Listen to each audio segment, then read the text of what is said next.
నమస్తే, welcome to meta news. ఇక మ్యాటర్లోకి వస్తే ఏపీ రాజకీయాల్లో వారసులు భారీగానే తెర మీదకి వచ్చారు.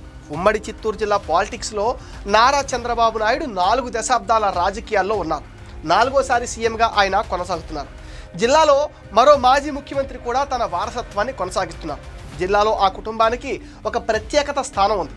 దాదాపు 5 దశాబ్దాల పైగా యాక్టివ్ పాలిటిక్స్లో ఉన్న ఆ కుటుంబం 2024 సార్వత్రిక ఎన్నికల్లో 2 చోట్ల పోటీ చేసింది. మాజీ సీఎం నల్లారి కిరణ్ కుమార్ అండ్ నల్లారి కిషోర్ అన్నదమ్ములిద్దరూ చెరో పార్టీ నుంచి బరిలో దిగి అదృష్టాన్ని పరీక్షించుకున్నారు. పీలేరు నుంచి పోటీ చేసిన తమ్ముడు నల్లారి కిషోర్ టీడీపీ ఎమ్మెల్యేగా గెలిస్తే, కాంగ్రెస్ నుంచి బయటకు వచ్చి బీజేపీ నుంచి రాజంపేట పార్లమెంటుకు పోటీ చేసిన అన్న నల్లారి కిరణ్ కుమార్ రెడ్డి పెద్దిరెడ్డి మిథున్ రెడ్డి చేతిలో ఓటమి చవి చూడాల్సి వచ్చింది.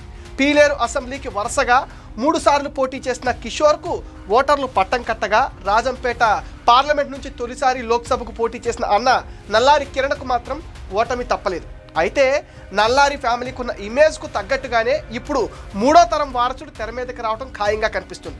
ఏపీ ఎన్నికలకు ఇంకా 4 ఏళ్ల సమయం ఉన్నా ఎప్పటి నుంచి వారసులకు రాజకీయంగా తర్ఫీదు ఇవ్వడం ప్రారంభించారు. 2024తో పోలిస్తే 2029లో రాజకీయ వారసుల సందడి భారీగానే ఉంటుందని అంటున్నారు. నల్లారి ఫ్యామిలీ నుంచి పొలిటికల్ వారసత్వం హడావుడి కొనసాగుతుంది. ఈ విషయమే ఇప్పుడు పీలేరులో చర్చనీయాంశంగా మారింది. మాజీ సీఎం కిరణ్ కొడుకు నిఖిలేష్ రెడ్డి యాక్టివ్ కావడం చూస్తే అదే నిజమని కూడా అనిపిస్తుంది. ఎంబీఏ పూర్తి చేసిన నిఖిలేష్ రెడ్డి ప్రస్తుతం రియల్ ఎస్టేట్ బిజినెస్లో రాణిస్తున్నాడు. 2024 సార్వత్రిక ఎన్నికల్లో తండ్రి కిరణ్ వెంట రాజకీయ అడుగులు వేయడం ప్రారంభించాడు.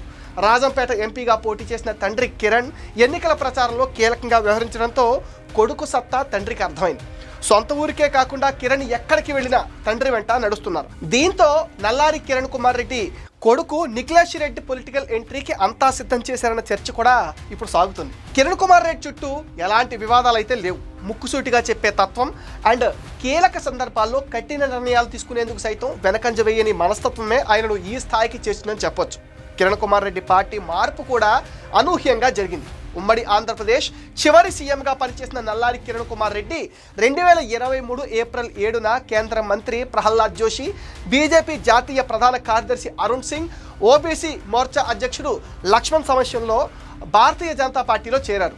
తండ్రి అమర్నాథ్ రెడ్డి 1987లో మృతి చెందిన తర్వాత 1988లో వాయిల్పాడు ఉప ఎన్నికల్లో తల్లి నల్లారి సరోజమ్మ కాంగ్రెస్ అభ్యర్థిగా పోటీ చేసి టీడీపీ అభ్యర్థి చింతల రామచంద్రారెడ్డి చేతిలో ఓటమి పాలయ్యారు. తల్లి ఓటమి తర్వాత కిరణ్ రాజకీయాల్లోకి వచ్చారు. 1989లో సాధారణ ఎన్నికల్లో కిరణ్ పోటీ చేసి గెలిచారు. అండ్ 1994లో భారీ తేడాతో ఓటమి చవి చూసిన 1999, 2004, 2009 ఎన్నికల్లో వరుసగా గెలిచి హ్యాట్రిక్ నమోదు చేశారు. 2004లో ప్రభుత్వ చీఫ్ విప్గా, 2009లో అసెంబ్లీ స్పీకర్గా ఎన్నికయ్యారు. 2004లో దివంగత ముఖ్యమంత్రి వైఎస్ రాజశేఖర్ రెడ్డి రాష్ట్ర నాయకత్వ పగ్గాలు చేపట్టిన తర్వాత రాష్ట్ర మీడియా దృష్టిని ఆకర్షించారు. గత ప్రభుత్వ చీఫ్ విప్గా ఎన్నికైన వైఎస్ఆర్కి నమ్మిన బంటుగా పనిచేశారు.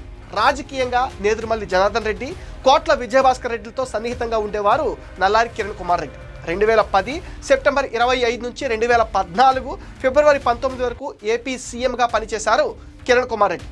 ఇప్పటిదాకా కొడుకు నిఖిలేష్ రెడ్డి గురించి తన వారసుడని కిరణ్ కుమార్ రెడ్డి ఎక్కడా చెప్పలేదు. నిఖిలేష్ కుమార్ రెడ్డి గురించి చాలా కొద్ది మందికి మాత్రమే తెలుసు. నిఖిలేష్ రెడ్డి కూడా అదే రీతిలో దూసుకుపోతున్నారు.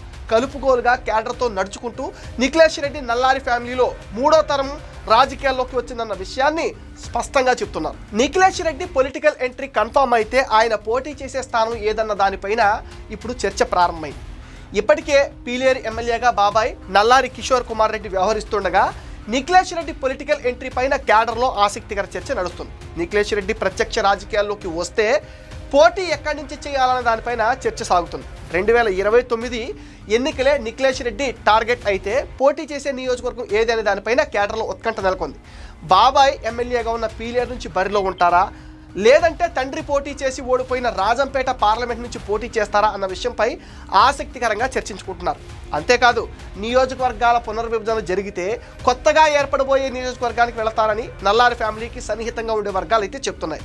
దీంతో పాటు మరో ఆప్షన్ కూడా తెర మీదకి వస్తుంది. అదే తంబాలపల్లి నియోజకవర్గం. నల్లారి ఫ్యామిలీకి బలమైన బంధుగణం అక్కడ భారీగా ఉన్నారు. కిరణ్ ఏం చేస్తారనేది ఎవ్వరికీ అంతు చిక్కటం లేదు. ఎందుకంటే కిరణ్ కుమార్ రెడ్డి సీఎంగా ఉన్నప్పటి నుంచి చాలా గోప్యత పాటిస్తారు. రాజంపేట నుంచి పోటీ చేసే అంశాన్ని కూడా 2024లో చాలా ఆలస్యంగా బయటకు తెచ్చారు. వైసీపీ మాజీ ఎంపీ విజయసాయిరెడ్డి రాజీనామాతో ఖాళీ అయిన ఆ స్థానం తన పేరు ఉంటుందని ఆయన భావించారు. కానీ బీజేపీ ఆలోచన వేరుగా ఉన్నాయి. మొన్న మధ్య కిరణ్ కుమార్ రెడ్డికి గవర్నర్ పదవి రాబోతుందని పుకార్లు కూడా షికారులు చేశాయి.